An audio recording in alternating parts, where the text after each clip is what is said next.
Bilib qol Güzelnur. Sening mush güzel chiroying demisam, mening orqamda yuguraydigan qizlar samandek jumamasang deb qo'yay. Polo itibdi oppoq qilib.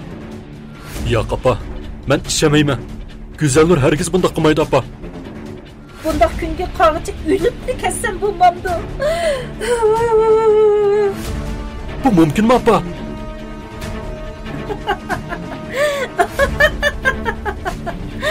Xo'p bo'ldi. Toza xo'p bo'ldi. Bu qalandaning qizi. Men o paskinini oshni o'ynag'anni to'yg'izmaydigan bo'lsam, Odil degan ismimni yutib ketma. Men maktabda o'qimasam mayli jinim oppa.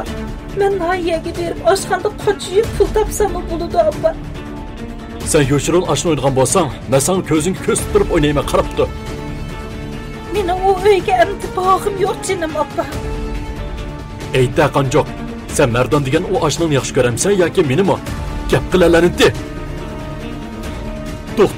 Doktor, ayolimni qutqizinglar. Qizim qandoq bu holga tushib qoldi? Bakli cho'ng'uda qildi. Oshni o'ynadi, oshna. Sinaman qilgan tarbiyam, ham yo'qtirgan yomon illatlaringdan men mushkul qoldim. Javobgar yalab elib kirasan. O hayvon iflos.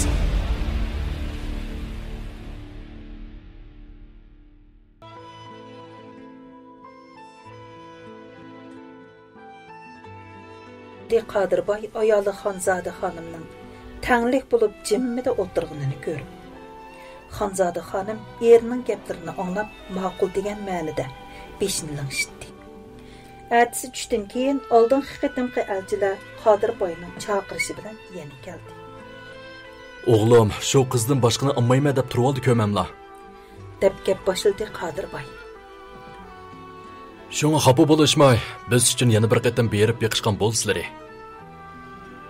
Bo'ladi Qadirboy. Biz berib baqayli. Ularning shu namratligini demasa, o'zi oq ko'ngil, yaxshi kishilarga. Biz berib baqaylaymiz.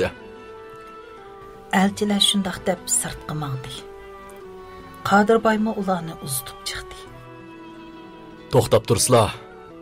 Mavi 10 ming koy pulni alg'ash bersizlar. Ularning bakli namratligini anglab, qarab turg'im kelmadi. Ular qilgan yordami bo'lib qolsin. Ma'qul Qadirboy. Biz sizlarning deganlaridek qilamiz. Deb Güzelnurning uyi tamom yo'rib ketdi. O'yladi kichkina gullarga terg'an, saylarga parvish qilayotgan Potamxon kirib kelgan bu 5 nafar mehmonni uyga boshladi. Kon ustida yonpashlab yotgan Rahmonaxonmi oldirab ular bilan qizg'in ko'rishib, teshkilishiblar mehmonlar, qani yuqori o'tisizlar deb to'riga boshladi. Uningcha oyig'i chaqqan Potamxon dasturxon silib choy keltirdi. Biz yana keldik tuqqanlarim. Elchiga o'lim yo'q debdiki. O'tgan qatim kelganda biz yana kelamiz, o'ylashib beqislar degan. Shunga bugun yana keldik. Bu qatim bizni quruq qo'l qaytarmag'aylar tuqqanim. Dedi oradan bir mehmon. Bu mehmonlarning hammasi har kishi bo'g'ashqa Potamxon oldirab erining oldiga o'tib olishni xohlamay eriga qarab qo'ydi. Bu men Rahmonaxon nima deyishini bilmay kekashlab qoldi. Bu bo'lg'is qudilarning ozg'ini ko'ngliga qabul qilishlar. Oradan bir elchi Rahmonaxonning dilg'uli bo'lib qilayotganligini ko'rib, darhol qo'yin yanchug'idan Qadirboy bergan 10 ming yuan pulni ularning oldiga qo'ydi. Bir ömür ot eshakdek ishlabmi qo'li buncha ko'p pul ko'rib boqmagan Rahmonaxon bilan Potamxonning ko'zlari yo'qnab ketdi. Sizlarning oila ahvolinglarni bo'lg'is qudilarga biroq qur degan to'q.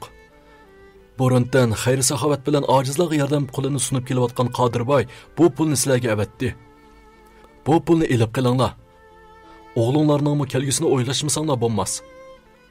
Ularning bizni shuncha cho'ng ko'rib, bizning qizimizni kelinlik loyiq ko'rganidan bizmi bekmi qo'shal bo'ldik. Biz bu to'yga qo'shildik, dedi Potamxon bir oz sukutdan keyin. Bir ömür jafo tortib, g'urbatchilikda yashab, endi qeyrg'anda bo'lsa-mu, shu oyda qizi orqali o'ziriga kelayotgan omad qushini uchirib etmaslik uchun Qudlar to'yni tezroq qilsak degan. Şuna her halda tayyorlik qilishib qo'yala. Dedi elçilerden biri. Lekin qizimiz texi o'qiyotgan tursa, yana necha oydan keyin o'qish bitidi. Hozircha choy ishkizib qo'yib, o'qish bitganda qilamiz, dedi Patamxon. Onundan g'am qilmanglar. Qolgan ishni Qodirbay o'zi hal qiladi. Sizlar tayyorlik qilg'ach tursanlar bo'ldi. Ma'qul amsa, dedi Patamxon og'zi qo'lg'iga yetib. Elçilarmi xo'shal bo'lib ketib qilishdi. Ular ketgandan keyin 10 ming qo'y pulni bağırğı qaytı biz suyup ketdi Rahmonaxon bilan Patamxon. Bulunlar dadisi, bazağı berip göş, gürüş, səy, köktat ilip kelanglar. Balına rayetini kördüğün vaxtımız bolğan oxşaydı. Elimo nekam biz göş qarısını körüp baxmağılı. Balalarının bir içi yağılışıp qalsın, tez bulunlar. Rahmonaxon qip-qızıl puldan bir neçə varaqni avaylab soğurup aldı da qağınını ayalı Patamxonga berip eski velosipedini minib bazar tarafga qarab yurib ketdi. Patamxon bugun shunchalik bir xo'shal ediki, o'ziga buncha boy bir oiladan kuyog'il nisbularni aslan o'ylab baxmagan edi. Shu xo'shalligida o'zini sezmasdan qaysi bir naqshiga g'ingishib qo'yatdi. Ularning texi o'zini ko'ribmi baxmagan turib, buncha keng qo'lliq bilan shuncha ko'p pulni avatgandan xuddi oltin tepib olgandek xo'sh bo'lib ketgan edi. Rahmonaxonning go'sh, gürüş, səy köktat bir muncha narsalarni velosipedning oldi tarafiga tangan holda kirib keldi. Patamxon xo'shal holda hopla-shapla polo etishga tutindi. Chunki Güzel Nur pologa bekla amroq bo'lg'ashqa, bu to'y ishida qizini ma'qul keltirish uchun o yaxshi ko'radigan tamoqni etib berib, uni qoyil qilmoqchi bo'lgan edi. Vah, apa, hejab mizlik polo purab ketdi-ku, dedi ishdan tanlab kirib kelgan Güzel Nur bilan inisi Farhod. Kelinglar balalarim, kelinglar. Somkanglarni qo'yib, qo'linglarni yuvinglar. Polom pishib qoldi. Vah, apa, bugun go'sht bo'layamdoq, kun qayoqdan chiqdi? Dedi Farhod opsi dasturxonga qo'ygan legandagi poloning ustida paqirab turgan go'shtni ko'rib, hayron bo'lgan holda. Patamxon Güzel Nurga lappida bir qarab qo'ygandan keyin, balalarim, avval tamoq yanglar, qolgan gapni yili deyishayli. Jiqroq yanglar, to'ymisanglar qozon yana bor, dedi. Tamoqdan keyin Rahmonaxon Güzel Nurning xijil bo'lib qilishini o'ylab, ayoli Patamxonga sharat qilib qo'ydi-da, sirtga chiqib ketdi. "Kela qizim, yanimda o'tira", dedi Patamxon qizi Güzel Nurning qo'llaridan tutib, yeniga o'tirg'izib. "Jinim qizim, bugun senga elchi keptikan. Ular noyda boy quli ochiq kishilar ekan. Oldingi qitimmo bir kelgan, lekin biz nomrat bo'lg'ashqa o'zimizni ularga loyiq ko'rmay qaytirib etgan qizim. Lekin ular noyda o'qimishliq oq ko'ngil yaxshi kishilar ekan bolam. Bugun yana elchi avatibdi. Oldingi qitim u elchilar bizning oila ahvolimizni qudularga aytib ekan, u kishilar noyda oq ko'ngil kishilar bo'lg'ashqa bizga ich og'ritib, turmushni yaxshilab deb 10 ming qo'y pul avatibdi qizim, dedi Patamxon. "Nima? Sizlar nima dedinglar, apa?" "Nima deydik? Birinchi qitim qo'shilma yo'lga sep qo'ysak, bizni odam etib, nomrat goday ko'masdan o'zlariga loyiq ko'rib, yana kelgan tursa, yana kelib dadang ikkimiz bir umr ot eshakning o'rnida ishlabmi, buncha ko'p pulni ko'rib baxmagan qizim. Mushu ishtilla ularning noyda o'qimishliq, yaxshi kishilar ekanligi bilinib turdi bolam. Shunga ma'qul dedik." "Nima? Nim dedingiz, apa?" "Jinim apa, men texi o'quvchi tursam." "Voy qizim, sen ko'p o'ylama. Senmi bir necha kundan keyin maktabga bormaysan. Bo'g'is qiynatda sening maktabdan chekinish ishingni o'zi hal qildi ekan. Mushundaq yo'li bor, ham puli bor oilaga yotliq bo'lib kirsang nima degan yaxshi qizim. Manga o'xshash bir umr didakdak ishlab, yer tatlab, boshqalarning chiroyiga talmurib bichar yashamaysan. Bundaq kunlarni ko'rish men bilan kessin jinim qizim. Sen bo'lsangmi bir hayotning peyzini surib, boy-boy yashab yashagan jinim bolam. Shunga bu to'yga ma'qul bo'lgan bulamdı balam. Apısının gepini anlagan Güzel Nur ming yeridan tökülüp yig'lab apısıga yalvarışga başladı. Canım opa, mesledan o'tinay opa. Ularning pulini qaytarib beringlar. Men maktabda o'qimasam mayli canım opa. Men nahiyaga berib oshxonada qochib pul topsam bo'ladi opa. Xalqning bolasini boqsam mayli opa. Men ot eshakdek ishlab bo'lsin sizlarga pul deb beray canım opa. Mening to'y qilg'im yo'q. Undaq dema canım qizim. Qiz bola degan erdan tali chiqmas beka. U balımı şundaq kelishgan, vafodor, yaxshi bolamish. Bundaq talayni ketkizvesek, emdi kelmaydi canım qizim. Şunu yig'lamay, bu to'yga qo'shilgin. Apa, acamdan to'y qilg'isi bo'lmasin bo'ldi zo'limanglar. Men maktabda o'qimay, ishlab pul tepib acamni o'qitman. Onun ustiga balki acamdan yaxshi ko'rgan odam bordi. Dedi acısının alamlik yig'isiga chidamagan Farhod. İşini qila. Sen nimini bilsen? Nimi yaxshi ko'rishgan o? To'y yuzi issiq deb, to'ydan keyin aldırmay muhabbatlashib olsin bo'ladi-ku, dedi Patamxon. Patamxon qo'liga tushgan bir bog'lam pul bilan o'zining yosh chog'larida eri Rahmon bilan muhabbat qo'yniga cho'kib turib to'y qilganini tamom unutgan edi. Canım opa, sizdan o'tinay. Menga ishingiz og'irsin. Meni o'zim ko'rmagan, bilmagan biri bilan faqat to'y qilg'im yo'q. Sen onu ko'rgan qizim. Bir necha qatim ko'rib ekansan. Elchilarning deyishicha, noyatga restoranga sen savaqdishingning tug'ilgan kuniga borganda o'sini so'qib etib, yiqitib etib ekan. Keyin o yigit maktubimning oldig'imi bir necha qatim seni izlab berib ekan. Nima? Güzel Nur derhalla şu çağdaki ko'rinishlarni esiga oldida texmi to'kilib ketdi. Canım opa, men o bola bilan to'y qilmayman opa. Men sizning qizingiz-ku, canım opa. Men nima desangiz shuni qilay. Mushu to'ydan meni saqlab qolsangiz canım opa. Onun ustiga meni. Güzel Nur shundoq degenicha gapini oxirini deymasdan yuzlarini ikki qo'li bilan etib, yig'ilgan biti yugurgincha chiqib ketdi. U asli mening yaxshi ko'radigan odamim bor demoqchi edi. Biroq Güzel Nur kichigidan noyati yuzi tuvan, ayoli qiz bo'lg'achqa opasiga qalbidagi yoshirinib yotgan qalbining yegona sultoni bo'lgan mardoni deyamidi. Güzel Nur yugurgan peti daryo bo'yidagi qeri so'gat yeniga kelib, so'gatni quchoqlab o'ksib yig'ladi. Mardon, ko'ryapsiz. Men bek amalsiz qilyapman. Qachonmi kelasiz Mardon?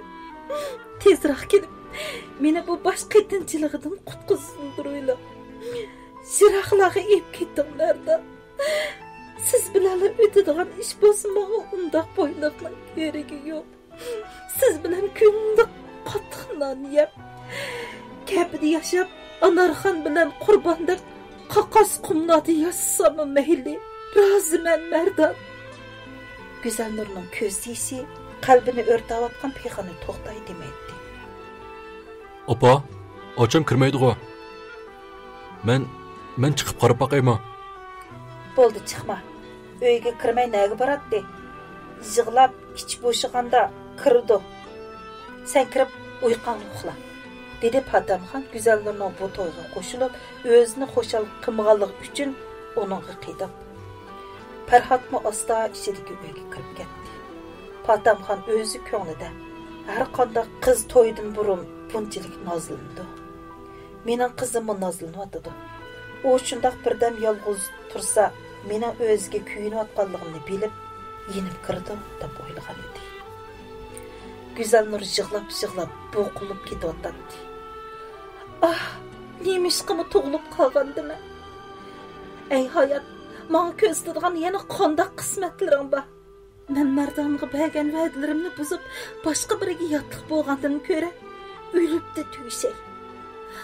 Uning bo'lgan pok sevginimni o'zim bilan birga ep ketay.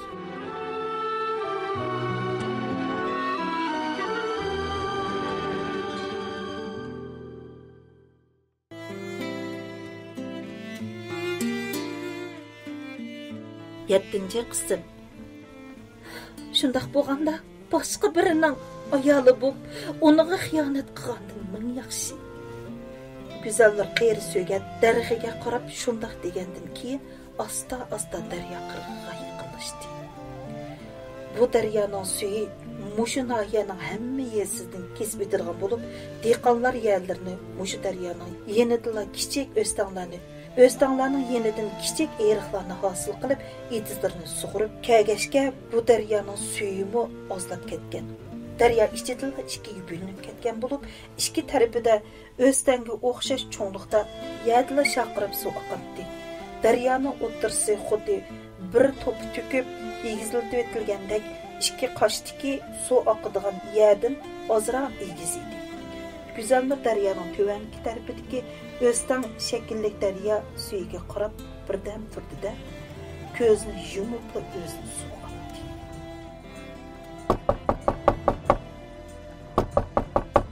Әтісі теғи таң сүзілмәсті дәрвазының қатты қиқылышыдың чөчіп көзіні ашқан. Рахман білән Патамхан жүгіріп чықып дәрвазını ашты. Ашты ю чөчіп кетті. Үсті бейші лай патқақ болып кеткен. Төвәнгі мәлідегі бір қанчайлай өйліктек ятқан güzəllərini көтіріп тұратты. Biz billab qo'y baqil chiqqan. Qarsaq birisi daryo qirg'idagi qumda belining osti suv chilaqliq. Belining usti qum patqaqqa melinib yetibdi. Shu yugurib berib qarsak sizlarning qizinglar Güzəlnurga. Teniqini tutib ko'rsak, noyit bo'sh teniqi bor ekan.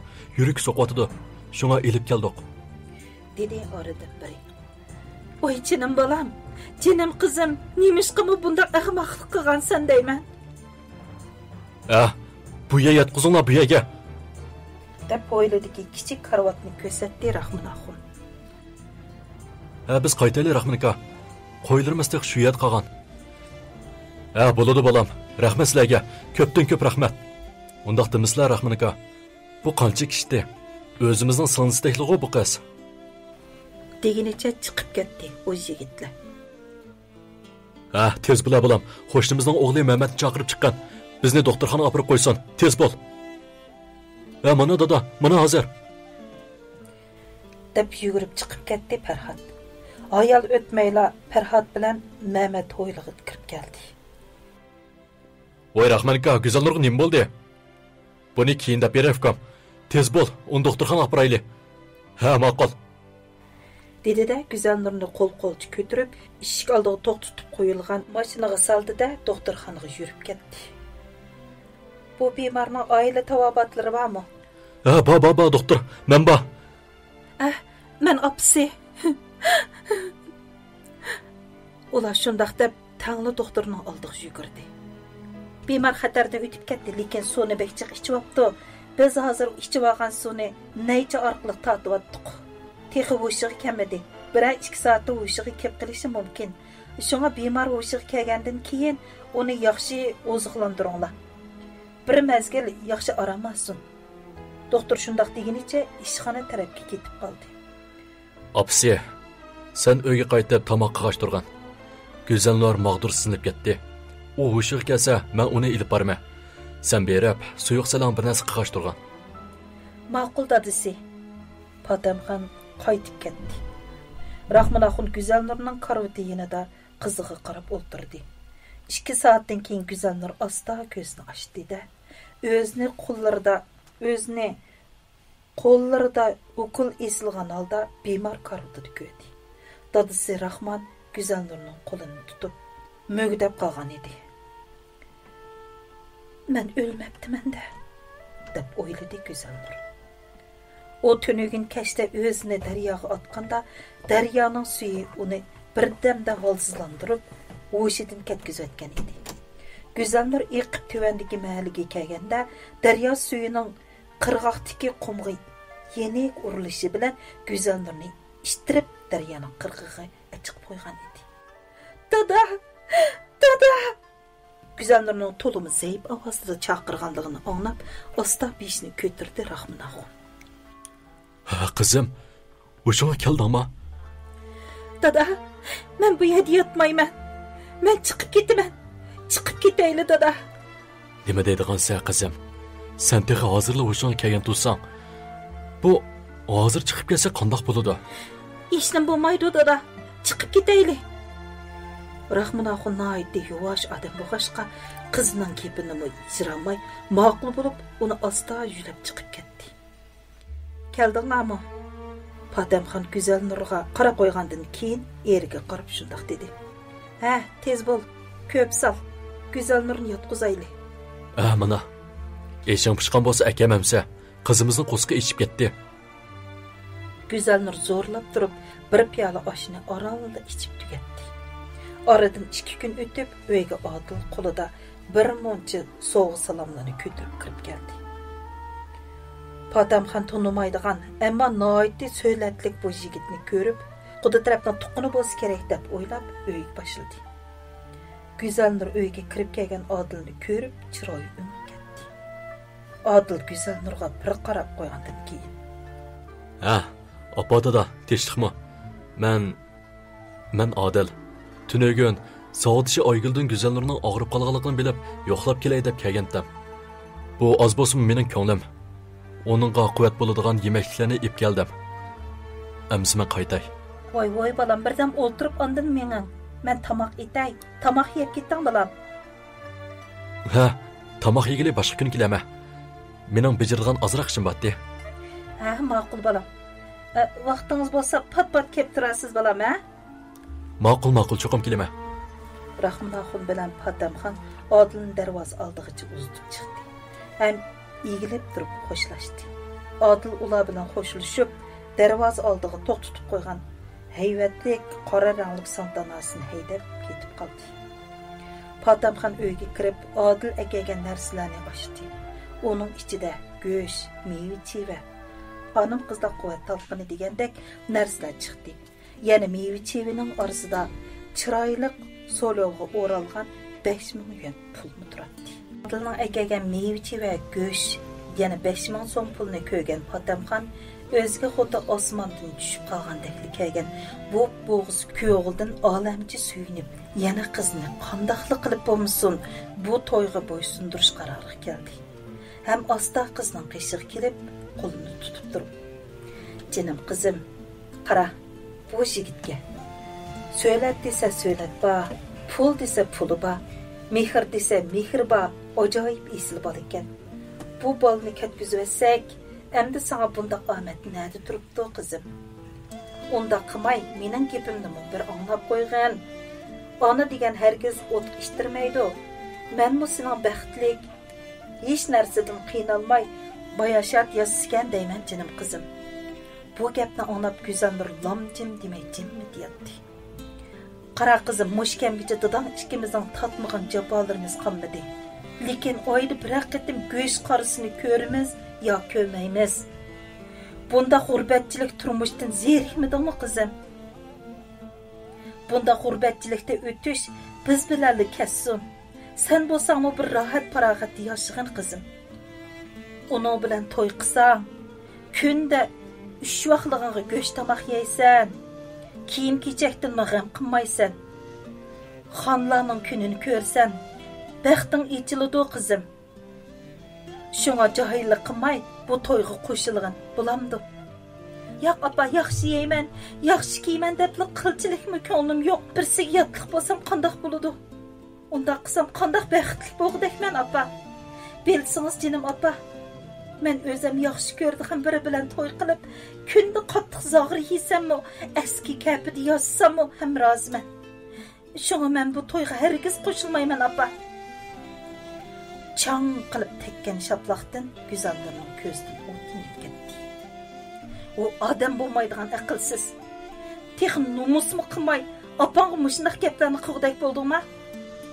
Nima keladi shu muhabbatga? Nima keladi shu yaxshi ko'rganga?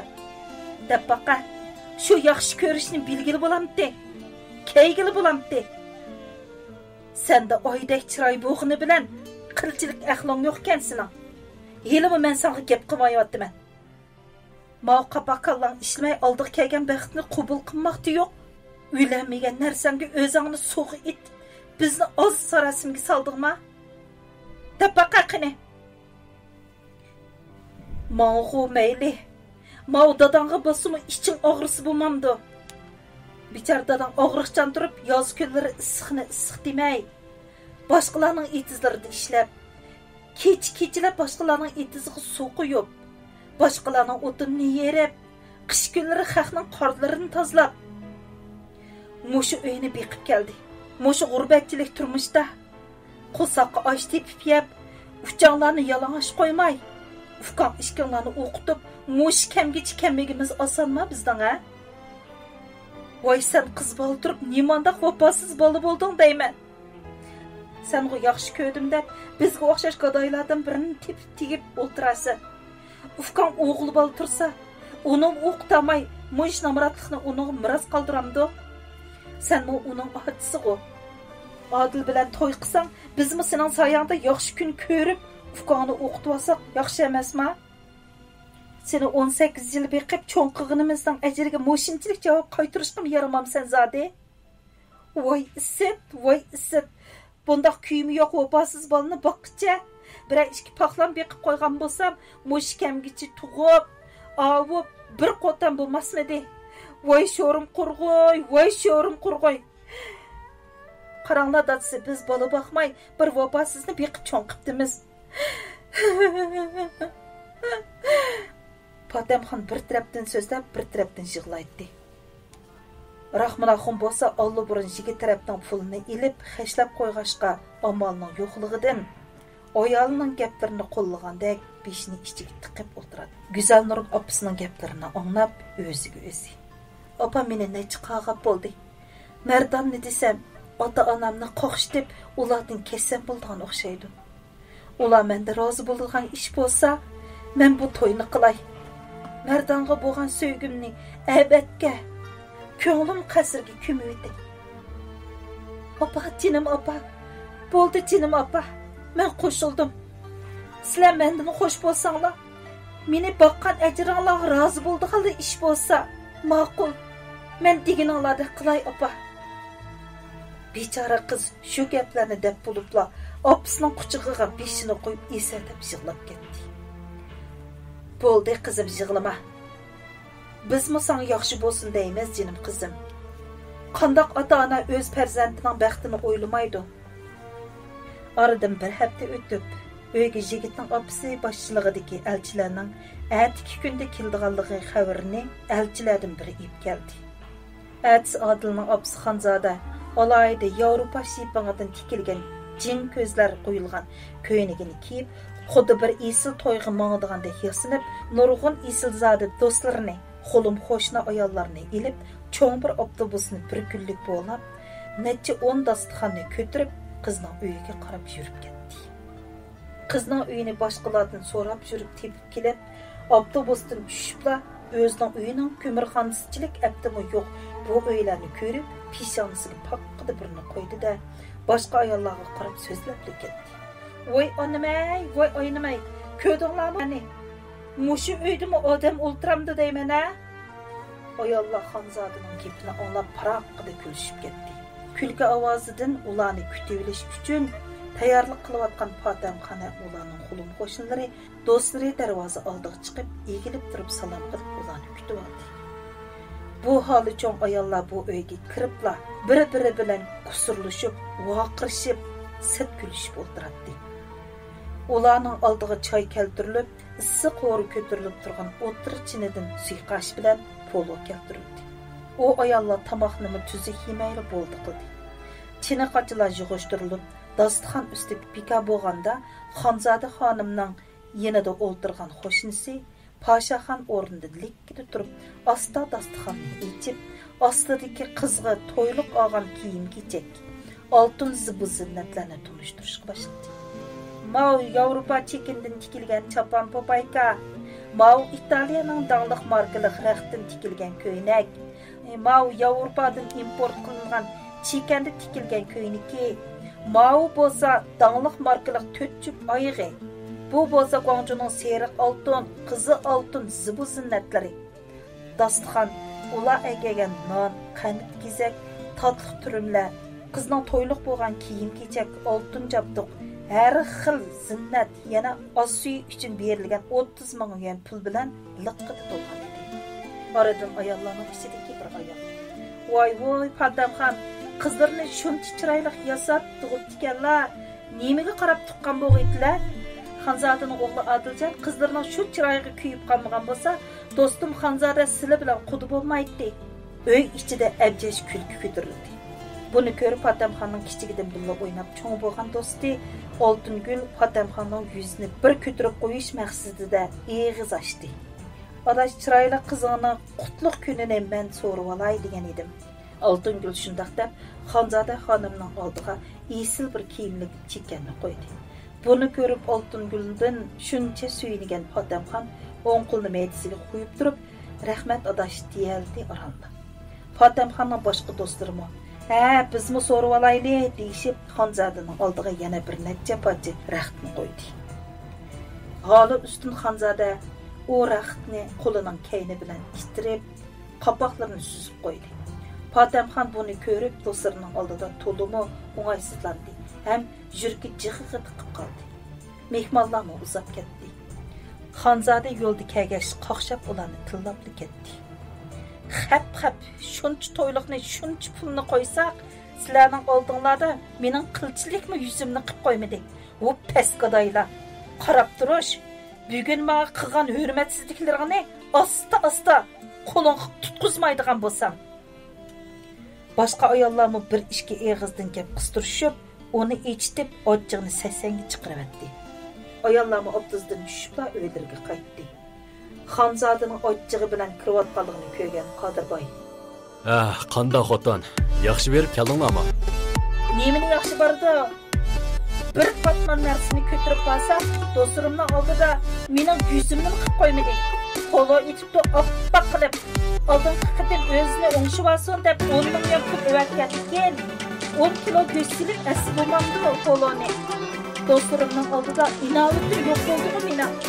Hep adil. Voy bo'ldi qilinglar xotin. Bizning kunimiz ularning bizga qo'yilgan askilatsida emas. Go'sht degan bizning uyda chiqib qo'y. Mushtoyni tinch amon bir o'tkazib olaydi xotin. Bo'ldi qaqshmanglar. Qaqsha va sana qeri ketsin deyman. Aminlar. Yerimni ketgansizlar bizga. Kirib aramon deyinglar. Güzel bir qo'yib qo'ygan o'tishini bo'lgan.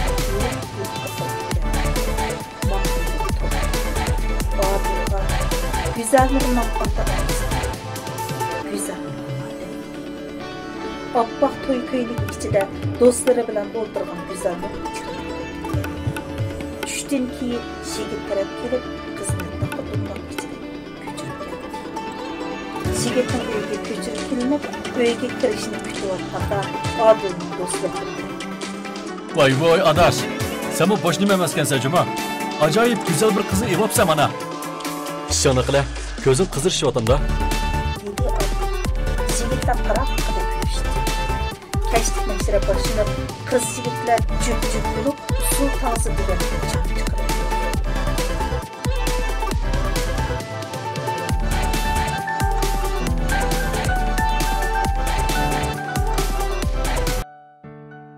Sakkizinchi qism. Bugun Güzelnur atdigandan kashkicha faqatli echilmadi. Hech kimga bir eg'izmi kep qilmadi.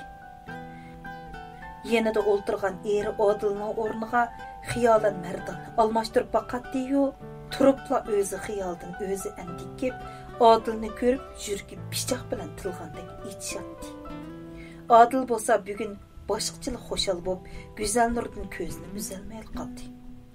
Oğlu Adilning Güzelnurning ko'ziga kirib ketgidek bo'lib, qarab qolganidan Xonzoda xonimning ochig'i bekli keldi-da, yenidagi do'stlarga qarab, "Qaranglar, u o'g'lim" degan Bag'razning xotindan ko'zini uzmay qolganini.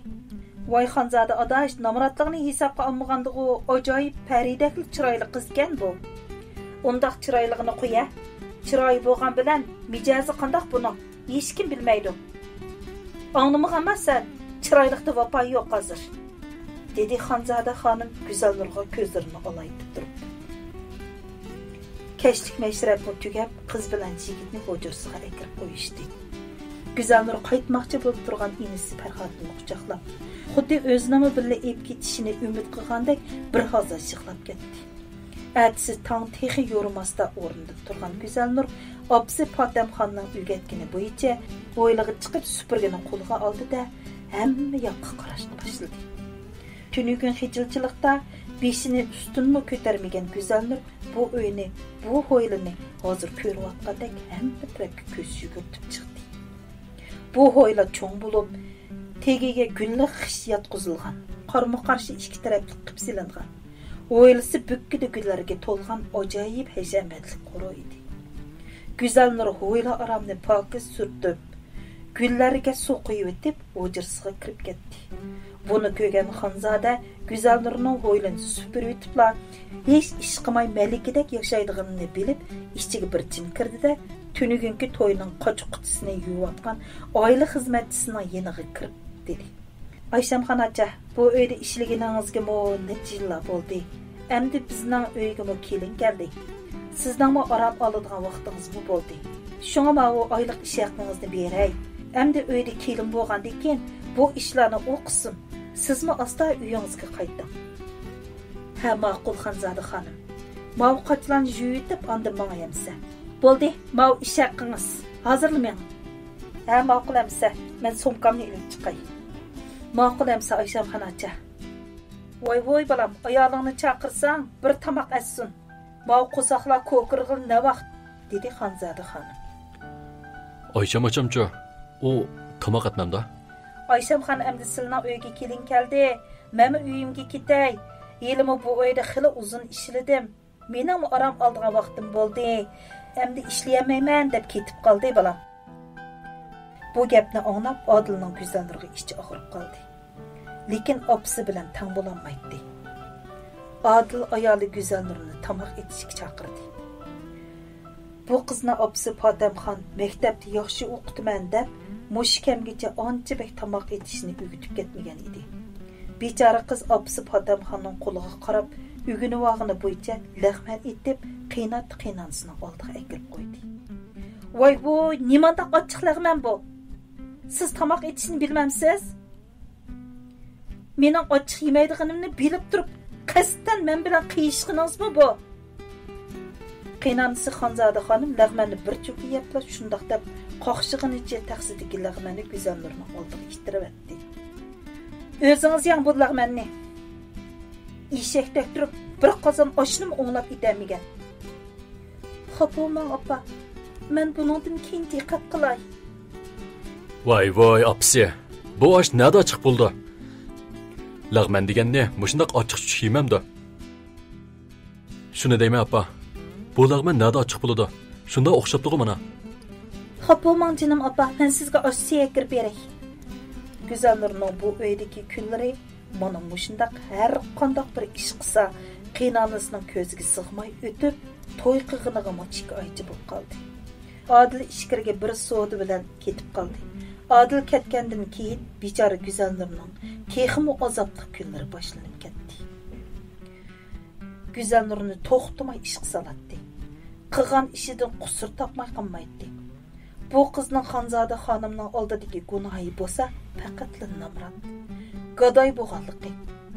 Yana o'g'li Odilning haddidan ziyoda bu qizga omroqlar edi. Oradan 10 kun o'tib, bir kuni kash bo'lganda, Odil qo'lida bir safar sumkasini ko'targanicha qaytib keldi. Odilning ayoli Go'zalnurga bo'lgan seg'inishi kuchayib ketgachga, darvozadan kirib udul o'zining yotoq uyiga qarab mangan edi. "Voy, balam, keldingmi? Burun safardan qaytib kelsang, voy opa, voy dada qimig'ining qanmaydi. Mana endi xotiningning oldida biz ko'zingga ko'rinamas bo'lib qoptiq-da, o'g'lim." Voy opa, undaq emas. Shu emas qandaq? To'la tilingni chaynamay, mana bu yoqqa. Odil opsi Xonzoda xonimning sal ochiq kelib qolganini bilib, asta opsining keyindan agishib uyga kirdi. Safardan tezlik qaytib keldingmi o'g'lim? Charchab qolmagansan, ha? Opa, ko'rayotganingdek tezlik qaytib keldim. Charchab qoldim, opa. Aras, dadam ko'rinmaydi-ku. Dadam atgan chiqib ketgan. Bir so'da ishim bor deb. Endi kelamdikin bizga qanday sovg'atlarni olib kelding, o'g'lim? Mana opa, sana bu chet elda import qilingan raqdan tikilgan ko'ylak ekan. Bu sana opa, bu dadamga. Adil şundaq depla somkanın ağzını etmekçi buluvidi. Pek çıraylık köynekken balam rahmet sana. Xotununğumu bunundu mu isil dersi ağan sen? Onunğumu aldım apa. Lekin onca esilme emas. Ekle kör bakay. Men apan tursam, mende mi yüşüremsen bulan? Xanzade xanım şundaq depla somkını aldı. Adil nima qilarını bilemey, cimmidi turib qaldı. Voy, nimandaq çıraylık köynek bu. Rengimi bek çıraylıkken. Raxtımı acayip isilken bu köyneknin. Biletdim zadi. Xotunanı mende mi etiba bildiğinin ne? Elimi sen yok çağlarda man qığını az emas onun. Dep yalğandın şıqlaşqı başıldı Xanzade xanım. O sana neymiş qildi apa? Voy balam, uçuq seni kösü bir xil, seni kömüsü bir xil muamele qılıdı. Neç gündün sen yok, hiç iş qığılı unumay, hemmini özüm qıldım balam. Tamaqını pişirib, çaqırsam, testi çıqıp tamaqını yepli ucursuq kirib ketidi. Men kelin akirdim deb, qinani akirgan o'xshayman. Men uni hozir mali yo'q qaldim. Voy apa, undaqmı emasdi? Güzel nur pek mulayim. Yuvaş qız tursa, bundaq bo'lish mumkinmi apa? Nima? Sen menga ishonmay, uni yam besyotamsan? Voy senim o'g'il bola tug'dimmi? Voy ulay. Bundaq kunga qog'ichi o'libli ketsam bo'lmamdi. Xanzade xonim shundaq deb yolg'ondan ko'z yishi qildi. Apa, xapama. Men o'zim uning bilan so'zlashay. Onun adabini özüm berme apa. Sen hatırcam oğlan. Men çıkay apa ha? Xanzade xanım oğlu Adil'nin kaynitin qarab mazaq qilgandek kulib qo'ydi. Chunki o'g'lining ayoliga qarashdilar o'zininkidan qimmatligi chiqib turadigan ajoyib isl raxtli ko'ynakni agaganidan Güzel Nurga teximi bek o'shdigi kelib, uni bir tayoqqa qo'yish maqsadi bor edi. Güzel Nur. Eringiz qaytib keldi xotin. Adil shundaq degenicha kiribli Güzel Nurni bag'riga basmoqchi bo'lib edi.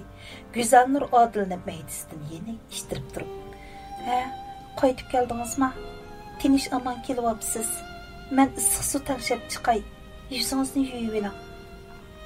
Güzel Nurning bu qiliqi Adilga sal har kelgan bo'lsa-mu, Adil ayoliga bekli amroq bo'lg'ashqa nozlanyotdi deb o'ylab ortiq bir narsa demadi. Onunğıcı Güzel Nur ıssıq su tayarlap ilip çıktı.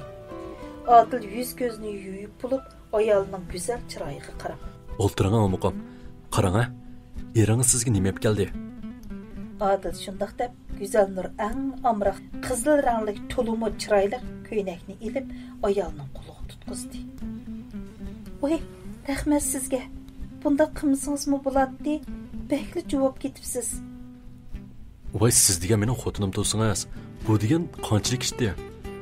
Adil shundaq degenicha Güzel Nurning yuziga suyish uchun devini akilishi Güzel Nur xuddi to'xtab ketgan. Adil, undaq qilma. Dadam opamla ko'rib qolsa sat turadi. Debla Adilni ishtirib etib o'rnidan turib ketdi. Buni ko'rib Adilning qattiq ochig'i keldi-da, qo'lini shiltibla vaqirib ketdi. Ey, bu nima qilganing? Sana şuncha yaqinchilik qilyapsam, ajab o'zingni cho'ng tutib ketding ya? Bilib qol Güzel Nur. Sening mush go'zal chiroying demasam, mening orqamda yuguraydigan qizlar samandek jumamasan deb qo'yay. Bu o'zini bilmaydigan. Adilning ochig'i bekli kelgan edi. U shundaq degenicha oldida nima qilarni bilamay tang'irqab turgan ayolni bir ishtirib, bancham qirqiga chiqibdi-da, oldi keyniga qaramay chiqib ketdi. Kunlar o'tib, yana necha kundan keyin Adil yana ma'lum so'di bilan ishkirga kirib ketdi. Mardan tag'izga yo'lurib yurib, Urumchidagi eng oldingi qatordagi oliy maktablarning biri bo'lgan Xinjiang pedagogika universitetiga Güzel Nur bilan o'zining qabul qilinish chaqirig'ini ming bir jaboda hal qilib, yurtiga qaytib keldi. Mardan ota-onasi bilan ko'rishib, tamoqdan keyin qalbidagi 1 yildan buyonqi sevg'inishini besish uchun ham bu xo'sh xabarni Güzel Nurga yetkazish uchun oldirab ketyapti. Apa, men sirq chiqib kiray. Bo'ldilar bolam, bormaydi qo'y. Sening nega bordiganligini bilman. Endi uning bilan ko'rishsang bo'lmaydi bolam. Bu nima deganingiz apa? Güzel Nur to'y qilib ketdi bolam. Nima? Nima deydigansiz apa? Meni aldayapsiz shundaqmi apa? Menga chaqchaq qilyapsiz, shundaqmi? Mardan opasining gaplarini anglab, xuddi beshidan bir chilak suvoq suv quyib etgandek andib ketdi. Yo'q bolam, men sana chaqchaq qilmadim. O qiz rostilla noyadagi Qodirboyning o'g'liga yotliq bo'lib ketdi bolam. Bilmadik. Bu qiz o'zi namrat turmushda cho'ng bo'lg'ashqa, ularning boyligiga qiziqib yotliq bo'ldimi yoki boshqa sabab bormi, faqatla bilolmay qoldik bolam. Yo'q apa, men ishamayman. Güzelnur hergiz bunda qilmaydi apa. Mardan sarangdak yugurib chiqib ketdi. Voy bechara bolam, sangim chiqib qala, bo'ldi qil. Oy pasha xapa shundoq deb to'g'lig'inicha eshik oldida qoldi. Mardan shu yugurguncha Qodirboyning mahallasiga kelib to'xtadi. Güzelnurni chiqib qolarmikin deb Qodirboyning eshigi oldidan u yoq bu yoqqa o'tishga boshladi. Kesh kirib ketgan bo'lsa-mu, Güzelnur chiqmadi. Mardan beshi tushgan holda oxiri uyga qaytib ketdi. Kecha uydagilarni tushkirib, qora besib chiqqan Güzelnur uy ichi o'yla aramlarni tozalab, addiyalik nachisini qilib bo'lgandan keyin qiynonasining qishig'a totinliqroq kirib, "Opa, agar qo'shilsangiz men uyimga bir berib kelay degandim. Kecha uydagilar to'g'riliq yomon tush ko'rib qopdimi? Dadamdan ansirab qoldim, opa." Basingizmi bering. Kechda boldiroq qaytib kelasiz, xonim. Mau qo'saq sizga qarab turdi. Unutib qolmang, xonim. Ma'qul, opa. Cho'qim boldir qaytib kelaman. Güzelnur bu uyga kelin bo'lib kelib, bir necha oydan beri shuncha azob xo'rliqlarni topgan bo'lsa-mu, ota-onasiga intayin baxtlik, xo'shal ta'sir berish uchun oldingi qitim eri Odil ishkirdan og'ash kelgan qimmat bog'liq qizil rangli ko'ynagini kiyib, guldek bo'lib mangdi. Güzelnurning bu turqini ko'rgan Xonzoda xonim hasad o'tida qiynaldi. Güzelnur shundoq chiroyli yasangan bo'lsa-mu, noiti parishon, xiyolchan ketib boradi. Uydan chiqib ancha uzun mangmayla oldini to'zg'an Mardanni ko'rib, orqaga uchib tushgili tasli qoldi. Güzelnur, ayting, nimishqa bundoq qilasiz? Zodi nimishqa? Qani, sizni menga saqlayman degan va'dalaringiz. Qani menga bo'lgan muhabbatingiz. Siz meni aldabsiz, Güzelnur. Siz meni aldabsiz. Siz pul boylik uchun mendek bir gadayni unutdingiz. Mana mushunda qimmat bog'liq esil kiyimlarni kiyish uchun o'zingizga boylik sotdingiz, Güzelnur. Bo'ldi bas Mardan. Endi so'zlama. To'g'ri, men sizni yaxshi ko'rmagan. Men sizni aldagan. Men pulni yaxshi ko'rman. Sizda bundaq pul boyligi yo'q. Meni bundaq guldek boqolmaysiz, Mardan. Quruq muhabbatga nima keladi? Sevgiga nima keladi? Ayting-a.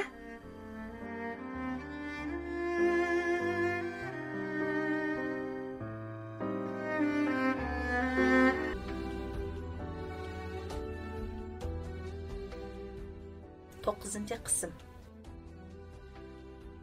Güzelnurning pig'oni o'rlab, ichi ochiq alam bilan to'shib ketgan bo'lsa-mu, Mardanning bag'riga o'zini etib, o'zining bu dunyoga qiz bo'lib tug'ilib qolganidan zorlanib, o'ksib yig'lavog'isi. Uning bilan yiroqlarga ketgisi bo'lsa-mu, o'zi chin qalbidan mengu sevgan bu yigitga bundaq zahardek gaplarni asli qilg'isi bo'lmasa-mu, amal yo'q edi. Chunki u shundoq qilmasa, shundoq demisi bo'lmaydi. Qiynonasining zolimligi, erining kullamchiligida Mardonga eslib yig'lash emas, uning bilan ko'rishib qilishning o'zi bir xatolik edi. Ham Mardonning o'zini unutib, o'z baxtini tepish huquqi bor edi. Ko'rdingizmi Mardon? Meni erim mana shundoq melikalarek boqdi. Esil kiyim, esil zibizinnat. Hammaning ko'zidan o't chiqaradigan hayvatli dacha. Yana Güzelnurning eri kimkan desa Odilboyevcha deydigan esil atoq. Sizda bormi Mardon? Yo'q, bular sizda yo'q. Shunga meni bu hashamatdan mahrum qilmang. Men sizni allburun unutib ketdim. Baxtli bo'ling. Güzelnur şundaq degeniçe ko'zlaridagi marjondek to'kilayotgan yoshlarni qo'lining keyinida zarda bilan surtibdi-da. Tez minib yo'lga ravon bo'ldi. Merdan Güzelnurning gaplarini anglab, o'z quliqiga ishonmagan holda haykaldek hiltiratdi. Shuncha yuz to'van, shuncha ayollik bir qizning boylik to'g'risida gap qilib, o'zini buncha so'kkinini. Azaldan o'zining ko'zlariga qarab qolganda, yuzlari cho'g'day qizirib, yerga kirib ketgudek bo'lib ketadigan bu qizning mana amdilikda o'zining ko'zlariga dodil tikilib turib, shu gaplarni qilishi. Bu nimancha cho'ng o'zgarish. Yo'q. Mumkin emas. Uning ko'zlaridan to'kilayotgan marjondek yoshlar hammani isbotlab turibdi. U cho'qim majburlangan. Men aniqlamay qo'ymayman. Voy Xonzoda qo'shnam, nima satchilik bu siliga deyman a? Endi qaysi yuzlarini ko'tirib jiralar qo'shnam. Ishdan putlashib, mo'dirlib degidek yugurib kirgan qo'shnisi Xonzoda xonimning yeniga kelarkan mayli yolg'on yig'isini boshlabdi. Voy, nima ish bo'ldi Pashaxon? To'la odamni taqozo qilmay desilchi. Voy qarslar Xonzoda, Rabixon tikkichining do'konda ko'ynagim batdi. Shuni akilay deb berib, ko'ynakni ilib yo'nashimda kimni ko'rdim demamla. Voy kimni ko'rdilar? Kelinlari Güzelnurni ko'rdim. Ha? Uni demdilar. Boya opamning uyiga boraman deb chiqib ketgan. Opsini ko'gisi kelib ketibdimish. Berib, toza qong'ichi bir emib kelsin deb qo'shilgan edim. Opsininkiga ketdi. Voy Xonzoda qo'shnam, sizlar opsininkiga ketdi deb o'tirganlari bilan men uni ko'chada bir eri bilan oppoq-chappoq bo'lishayotgan yerda ko'rib qoldim. Nima deydiganlar qo'shnam? Undaq emas-ku. Voy qo'shnam, rost deyman. Ular bir narsani deyishib, opsining uyiga mongan yo'l yoqsidagi bug'doylikning ishkirsiga kirib ketdi. Nima ishlarni qildi? Tex uni kim biladi deylar. Voy rostmi? Voy rost bo'lmamdigan qo'shnam.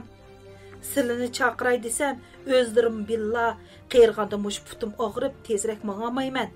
Shunga men silini chaqirib ipkagicha ular yosh o'g'andikin ollu burun tikvetgidek. Shunga o'zim o'z ko'zim bilan ko'rib keldim qo'shnam. Voy nima satchilik bu? Bu bizga nima kelgulik? Eshikning aslindek yuvosh yursa, rost yuvosh o'xshaydi debdiman. Yuvoshning mungiz ichidikkan emasmi? Bolamning to'pisiga jigdi silib, qora oshni o'ynab yurganini. Voy bu yuzimni nega ko'tiray? Voy izzat, bu satchilik namni qandoq qilaman? Xonzoda qo'shnam, amsman chiqay. Qizim ishdan kelguncha tomoq atmasam bo'lmaydi. Ularni ko'ribla silga deb qo'yay deb kirgan. Qo'shnam amsman chiqay ya. Chiqamla qo'shnam, ma'qulamisa. Pashaxon bu xabarni Xonzoda xonimga yetkazib og'iz qulig'iga yetdi. Pashaxon bu mahalladagi bekoch xotinlardan bo'lib, qizini ishqi yo'lga selib etibla, eshik oldiga chiqib bir necha bekoch xotinlar bilan kashkicha g'ayvat qilishib, qo'sqa ochqannimi to'ymaydigan xotinlar edi. Onun bir o'g'il bir qizi bo'lib, o'g'ilni o'ylagandan keyin kelinni baxorlab, to'la yomonlatib, oram bermagashga o'g'li opasining bu yomon xo'yini bilib qilib, xizmatini yo'tkab, boshqa bir noyaga ayoli bilan amdila 2 yoshning qarsini olgan o'g'ilni ilib ko'chib ketgan edi. Qizi bo'lsa Guhar, kichigidilla erki kunib qolgan qiz bo'lg'ashqa, oliy maktabdagi chog'da o'yinchi bolalar bilan aralashib, ba'zi bir yomon illatlarni o'ziga yuqtirib olgan o'yinchi, bosh-boshda qiz edi. Pashaxon ma'rif idorasining boshliqlik xizmatini o'tayotgan oqsi Anvarning huquqidan foydalanib, qizi Guharni oram deganda bir boshlang'ich maktabga xizmatga o'rlashtirib oldi. Pashaxonning bu erkak qizining o'yinchi ekanligini xeyli odamlar bilgachga, uning xizmati bo'lsa-mu, mushkamgacha tex to'y qilmay o'tirib qolgan edi. Pashaxon Xonzoda xonimning o'g'li Odilga qizi Guharni berishga tamoq qilib yuradi. Qizi Guharmi Odilni ko'zla qig'liq topolmay qoladi. Pashaxon Xonzoda xonimga yaloqchilik qilib yurgachga, Xonzoda xonimi Pashaxonning bu xiyolini loyiq topgan. Biroq o'g'li Odil Go'zal Nurga oshiq bo'lib, bu uyga kelin qilib akirgashga, Podshohxon Go'zal Nurga Xonzoda xonimdan o'ta o'shidi. Shunga bugun u Mardon bilan Go'zal Nurning ko'rishganini ko'rib qolgan bo'lib, garchi ularning o'rtasida hech ish yuz bermagan bo'lsa-mu, qildak ishni to'gidek ko'rsatib, Xonzoda xonimga yetkazdi. Maqsadi bo'lsa, bu gadoyning qizini mushundoq qilib to'kmatga qo'yib, xetini bergizib, o'zining yomon nomidan mushkamgacha to'y qila olmay qolgan qizi Guharni bu podshohning o'rtasidek uyga kelin qilib akirish edi. Ishdan kirgan Guhar opsi Podshohning ximir shug'urib o'zicha kulib ketganini ko'rib so'radi. "Voy, opa, nimanda xo'sh bo'lib ketdi? Oltin tepib olmagansan-a? Voy, kela qizim, kela. Oy qizim, bu gapni anglasang, senmi xo'sh bo'lib ketsan? Rasma, nima gap? Tez degina opa." Podshohxon boyatdan beri bo'lgan gapni jipidan yengilsig'icha deb berdi. "Ejab yaxshi qilibsan-a, opa? Meni o'ylabsan juma opa. Shundoq bo'lmay emisa, sen degan mening bir talla qizim tursa. Aras opa, Go'zal degan qonchoq bilan ko'rishgan yeliqi er kimga? Uni tunudingmi?" "Ya qizim, uni faqat tunuyamadim. Qandoq deysan qizim? O yigitni tunigan bo'lsam, men uni toza kushkatgan bo'lsam, o yigit Go'zal degan bir nimaga texmi yepishib olsa, toyoq deganni toza yeb, ondan xetini ilib, küdü köpsini yug'ishtirib ketib qoladi. Voy, bu pulid ekan. Endi o yigitni ko'rib qolsam, sen ko'z tutib qo'ya ya qizim. Shundoq qila opa, tomosha ko'rimiz shu chog'da." "Bek yaxshi o'ylabsan qizim. Shundoq qilaylik."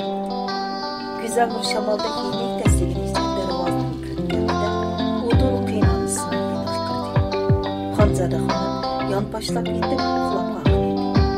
Go'zal Nur qiynalishni beligini asta tutib, yenikkina erg'itib turib dedi. "Opa, men qaytib keldim." Endi qaytib keldingmi? Bu istin bilmaydigan pesqon yo'q. Nimadan opsini seg'inib ketgan-ku desam, asli opam emas, oyshnani seg'inib ketgan emasmi? Sen qonjoq oyshni o'ynabda o'g'limning do'ppisini jigit sepdingmi? O'g'limning haqda narkamkan-a? Eyta buzuq. Güzel bir qiynalishdan bilan davom qilmoqda. Tushunsiz bir holda qiynalishdi. "Jinim opa, nimadan deydigansiz? Men nima debman-a? İştahga chiqqan ko'nglimga tayinda, qara, gapirganda burun chiroying totirib, ko'zimning yuntisini quyib bo'ldim. Bugun oshna bilan ko'rishganingni meni bilmaydi dema. Mening do'stlarim ko'rib qopti. Sen buzuqlarni, o'g'lim seni voy omraqim, voy opog'im deb qo'ysa o'zingni bilmay qolsan-da, yening yo'lga kelyotdi. O'tirangda o'tirib, toyoq yeyishingni saqla. Jinim opa, siz xato tushunib qopsiz. Bo'ldi, sening yolg'on gaplarni olmaydigan cho'lab yo'q. Chiqar mana. Opa, xato bo'lma. Men chiqib tamom etay. Voy bo'ldi, sen mehnatdan qaytgan qopqin yigili bo'lsinmi? O'zim yetib bo'ldim. Sen kirib, eringning sana qandoq jazo berishini saqlab tur. Bu tegib beslanadek tur. Go'zal bir bu gapni anglab, yig'isini tutgan ishqilab o'tirdi. Men qaysi qilgan xatoligim uchun bu kunlarni ko'rdim. Kichigimdan boshqalardan esib qolgan kiyimlarni kiyib, maktabga tush vaqtida boshqa savoldoshlarım oshxonaga chiqib tomoq yesa, men uydan ilvaga qattiq non yeb, savoldoshlarım orom kunlarda naraga berib qo'yilsa, men boshqalarning ishini qilib, g'urbatchilikda turmushning rohatini ko'rmay cho'mdim. Acaba men qilchi voysab zarlanib boqqan emas-ku. Ota-onamning chaposiga javob qaytarish uchun o'zimning qilchim yaxshi ko'rmaydigan, o'zimdan 10 yosh cho'ng bir bilan to'y qilishga majbur bo'ldim. Qiynonamning til haqoratlarini xuddi men anglashga haqliqdek jimmida anglab qabul qildim. Dunyo. Meni buncha qiynig'icha jinimni olsang bo'lmasmidi? Opa, men qaytib keldim opa. Voy, o'g'lim, kelajinin balam. Seni hajabmi ko'gim keldi balam. Tinish amon qaytib kelsa ne bolam? Tinchlik kelib oldim apa. Haras, dadamcho, tinchlikda. Dadamı tinchlik bolam. Güzelnur ko'rinmaydi apa. Onunğa bir ish bo'lmaganda. Voy bo'ldi bas. Onun gapini qilma bolam. Nimanchi qilsan onunğa? Sening shunda qilganingni bilmaydi u buzuq. Apa nimadan davassa? Uni nimish buzuq deb tillaysa apa? Voy bolam, sen onu voy omriqim, voy chiroyliqim deb yurgining bilan o talada sen uqtamay oshna o'ynab yuribdi oshna. Nima deydigansa apa? Bu gap rostmi? Voy chinim bolam, rost bo'lmaydi. Xo'shimiz Pashaxon o'z ko'zi bilan ko'ribdi. O bir-biriga chingida chaplashganicha Avqanjuqning uyiga qayrilgan yo'lning bo'yidagi bug'doyliqning ichiga kirib ketibdi deb o'g'lim. Bu mumkinmi apa? Voy o'g'lim sen nimanda qilvan ha? Xotining boshqalar bilan oshni o'ynab do'ppang jigdisab yursa, sen bu mumkinmi deb yuriysan-ku. Voy sening naring o'g'il bola, voy sening naring o'g'il bola. Bo'ldi apa so'zlama. Men o paskinini oshni o'ynaganga to'yg'izmaydigan bo'lsam, Odil degan ismimni yo'tkitma. Xap. Odil shundoq deginicha qahr g'azab bilan mushtlarini chingida tugib, o'zining hujur uyiga qarab tez minib ketdi. O'g'lining kayindan qarab turgan Xonzoda xonim xo'p bo'ldi. Toza xo'p bo'ldi. Bu qalandaning qizi. Opang degan pasdan to'yda menga qandoq qilganligini men tex unutib qolmadim. Bu tex sening yig'oning boshlanishi. Bu chaq xili kesh bo'lib qolg'ashqa Güzelnur uxlash kiyimi bilan yumshoq karvatda tatlı uxlayotdi. Odil yotoq uyiga kirib, hech ish bo'lmagandek xotirjam uxlayotgan xotiniga qarab qahri bilan vaqirdi. Güzelnur!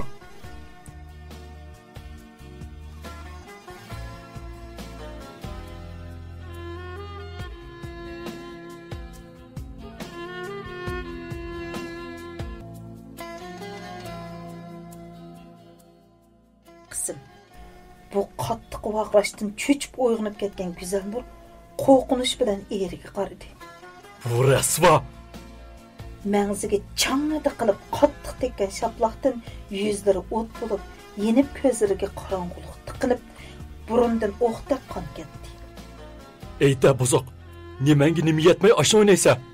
Men seni shuncha a'tolab, voy xotin deb beshimga ilib ko'tirsam, mening san qilgan aqidam qaytirgan javobim mushima? Men sening nimani kam qildim ha? Ömrüngni ko'rib baxmagan maishatdan seni bahramand qildim-ku. Gap qila, nemish oshna o'ynaysa? Güzelnur tezlik bilan karvatdan tushib Odilning oldiga tizlandi. Jinim Odil, sizdan o'tinay. Men hech ish qilmadim. Men pok. Menga uval qilmang Odil. Nima? Uval qilmang? Texim men sana uval qildimmi? Ammo sen menga uval qilmasanmi? Uval qilish degan mana bundoq bo'ladi. Odil shundoq deginicha Güzelnurni o'ng ta'tir urib dassashga boshladi. Jinim Odil, bo'ldi urma. Men sizga qasam qilib beray. Men hargiz oshna o'ynamadim. Men bundoq tuhmat qilib urg'icha meni o'ldirib etding Odil.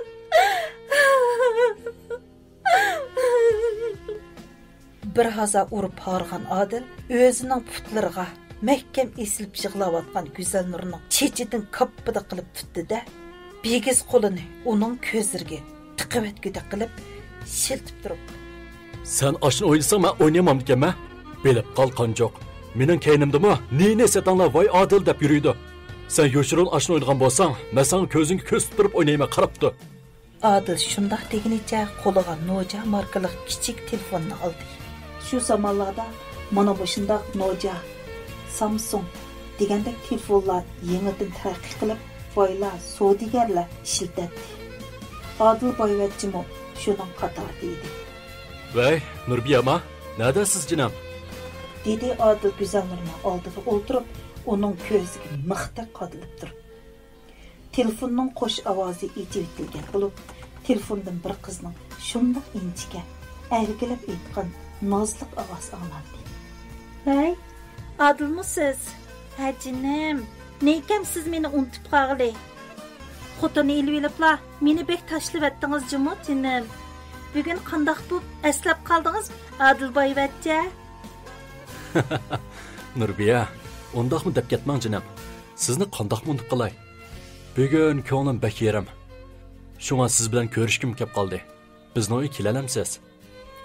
Voy, can deb boraman jinim. Lekin ayolınız uyda bo'lsa, meni chechimdan yulib urib ketmasin yana. Qiz shundaq deb nozliq kuldi. Ha? Xotinim demsiz jinam? Ha, xotirjam bo'lib kelavering ha. Uning sizdek bir jalbkor soyibchamonlar urdig'anga salay toshmaydi. U qanchalik nimitda sizni urg'idak. Ha, rostchinam, kelashingizda do'kondan payzi qizil aroqdan bir quti og'ish kilang. İkimiz bugün toz ichib bir payz qilaylik. Bo'lamdi jinam? Rasmatchinim, ma'qul. Men birdan tili borman. Meni saqlanamsa? Xo'sh.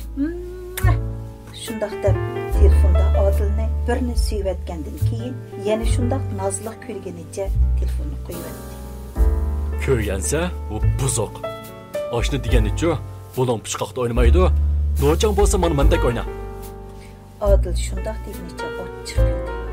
Güzelnur özünün zimmisida ortilgan, kötürüp qopqisiz bu töhmettin. Behuda yavagan moş tipiklerden zahırlanıp yığlaydı.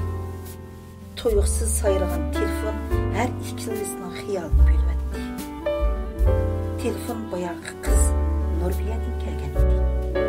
Vay, Adilcan, men məhəllənizdən doxmuşuq keldim. Özəmtil kirsem duvarımı bulmaz. Çıkıp beni boşlap ekirmemsiz. Keldiniz mi? Ma'qul jinam, men hozir chiqay. Adil telefonu qo'yib o'zining putiga texicha esilib turgan ayolini birini tepib kayniga o'ngdichi tushiribdi-da, demiqini qiqib qo'yib chiqib ketdi. Bichara Güzelnur hech narsa deyolmaydi. U nimami deyalisin? Bayatın beri men gunohsiz deb shuncha yolg'irgan bo'lsa-mu, opisining sizgan siziqidan chiqolmayotgan eri yana shu opisining yolg'on töhmet gaplariga ishinib, uni eg'izga og'izsiz sap gaplar bilan tillab urib ketgan tursa, Odilning darvozasini ochib, yugurgan peti chiqib ketganini ko'rgan Xonzoda xonim yana nima ishlar yuz berayotganda o'z uyining eshigi oldiga qarab turibdi. Hayal o'tmay Odil o'ruq kelgan bir qizni boshlab kirib ketdi. Buni ko'rgan Xonzoda xonim texidimi baxo'sh bo'ldi. Ajab yaxshi bo'ldi. Hamda uningga bo'lgan ochchig'im yana bir chiqirgan bo'ldi-da. Eshik taqqida ichilib, Odil bilan heliqi qiz kirib keldi. Güzelnur o'ldirgan joyda midir-sidir qilmay o'tirib, bu qizga qaradi. Çaşlarını sap-siyah rangda boyutib, güdürab qo'ygan. O'ruq so'zinchoq yuzga girim degani bekorga baganda qilib olgan. Badallik chipida qilib kiyib olgan. Paqroq zangar rangli ko'yniga sog'irsini oldi. Bellari bir tutab, o'ruq o'tirib qo'y. Tırnaqlarini uzun o'stirib, qizil rangli tırnaq xenisi qo'yib olgan qiz bo'lib, uningga qaragandagi odam uning ko'chi qizi ekanligini bilib oldi. O qizning qo'lida bir necha so'lim xaltada haraq va boshqa yemeklar bor. Texich taptatmasdan Odilning beligidan qo'l tiqib olgan qo'lini tatmasdan qandaq Odil degan meni nima qila olaysan degandek Güzelnur mixdek qo'dilib mansitmagandek og'zining burchigida meyg'it kulib turibdi. Ular Güzelnurni ko'zga ilmagandek qarshib qo'yib, Güzelnur o'ldirgan uyining qarshi tarafidagi aynak eshiklik uyga kirib ketdi. Güzelnur garchi eri Odilni faqatli yaxshi ko'rmasa-mu, to'y qilib bir yostiqqa bosh qo'yg'ili 4 oydan eshib qolg'ashqa Odilning bugungi qilgan ishiga ochchig'im kamidi desa yolg'on bo'lib qoladi. İşçidiki öydən ərgilashlar, nozliq kulishlar, hayosiz gaplar, yana har qism noshayon ishlar olinib turadi. Manga sabr bergin dunya. Dadam bilan opam uchun bo'lsa-mu, bu azobqa, bu til tayoqqa, bu töhmetlarga tishimni tishlab, chidishim kerak. O shundoq degunicha yotqani besiga purkab, uxlamoqchi bo'ldi. Lekin faqat uxlayolmadi. Asta o'rnidan turib o'yilg'i chiqdi-da, barang ostidagi tömürden yasalgan çıraylık naqışlik karavatga kelip oturdu. Ah canım opa, körüp otamsiz. Kızınızın köygen küllerini körüp otamsiz. Siz meni muş küllerini körsünde. O gepinin ahırını diyemey, öksüp şıqlap ketdi. Bir kecha uxlamagan Güzelnur taң saharda yüzünü yuyup eynekka qaradi. Eynek oldida sol mangzi kökergen, ko'ziga qizillik to'lgan, ostun kalpuk yirtilgan, chochlari chuvilgan bir qiz turardi. O yana hech ish bo'lmagandek noshliq tayyorlab, qiynatisini ishqi yo'lga soldi. Adilmi yüz ko'zlarini yuyib, noshliqni qilmasdan chiqib ketdi. Xonzoda xonim Güzelnurning xeli obdonli ko'kirib ishib qolgan yuzini, yerilgan kalpug'ini ko'rib ichida qavatli xo'sh bo'lib ketdi. Güzelnur qochquchilarni yig'ishtirib bo'lib, o'zining uyiga kirdi-da, asta berib, ular oqshom yotgan uyiga kirdi.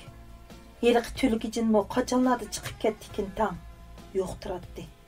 Güzelnur uylarni bir qur tozlab, kirliklarni almashtirdi. Ramlarni ichib, havo almashtirib, uyga atir chechib, oqshomqi ishlarni unutmoqchi bo'ldi. Adil shu chiqib ketgancha 3 kungacha uyga kirmadi. Güzelnur kundalik ishini qilib, qiynonisining til ahonatlarini anglab o'tyapti. Burunsiz deydigan qiynonisi endi biroqli sanlayapti.